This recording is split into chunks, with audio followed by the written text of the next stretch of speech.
Hi friends, Rayalaseema special uggani ఎలా చేయాలో simple వేలో తెలుసుకుందాము. మార్నింగ్ బ్రేక్ఫాస్ట్ అయినా, నైట్ డిన్నర్ అయినా, ఈవినింగ్ స్నాక్స్ అయినా ఈజీగా 5 minutesలో రెడీ అయ్యే రెసిపీ. ముందుగా ఒక బౌల్లో వాటర్ వేసుకొని అందులో మన క్వాంటిటీకి తగ్గట్లుగా బొరుగులు వేసుకొని ఒక 15 నిమిషాలు దాన్ని నానబెట్టుకోవాలి. ఆ తర్వాత అది నానే లోపల మనం పోపుకి తగ్గట్టుగా ఆనియన్స్, మిర్చి కట్ చేసుకోవాలి.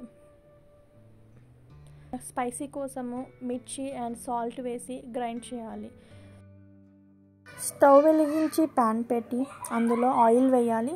ఆయిల్ బాగా హీట్ అయిన తర్వాత అందులో జీలకర్ర, ఆవాలు వేసి బాగా ఫ్రై చేయాలి. ఫ్రై అయిన తర్వాత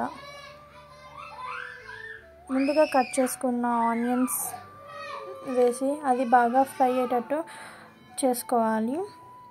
ఆనియన్స్ బాగా ఫ్రై అయ్యాక మనం ముందుగా కట్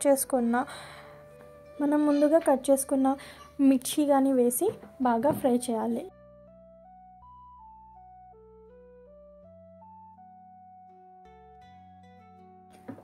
ఆనియన్, మిర్చి బాగా ఫ్రై అయ్యాక ఇందులో 1 tablespoon పసుపు వేసి మిక్స్ చేసుకోవాలి.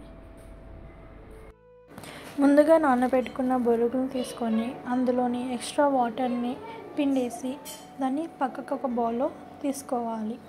డ్రై అయిన బొరుగుల్లో ఇప్పుడు పప్పుల పొడి నేను ముందుగానే గ్రైండ్ చేసుకున్నాను. పప్పుల పొడి వేయాలి. మన క్వాంటిటీకి తగ్గట్టుగా నేనైతే 4 మెంబర్స్కి చేస్తున్నాను కాబట్టి 4 tablespoons ఆఫ్ పప్పుల పొడి వేస్తున్నాను. అలాగే గ్రైండ్ చేసుకున్న మిర్చిని కానీ ఇందులో వేసి బాగా కలపాలి.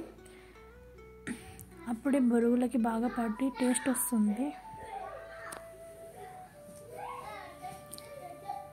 ఇలా మిక్స్ చేసుకున్న బొరుగుల్ని కడాయిలో వేసి మొత్తము ఆనియన్స్ అవన్నీ కలిసేలాగా మిక్స్ చేసుకోవాలి.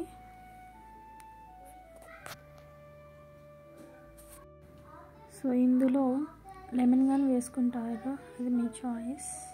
నేనైతే వేయట్లేదు. సో ఇదండి మన రాయలసీమ స్పెషల్ ఉగ్గాని. ట్రై చేయండి, నచ్చితే లైక్ చేయండి, షేర్ చేయండి. చాలా బాగుంది.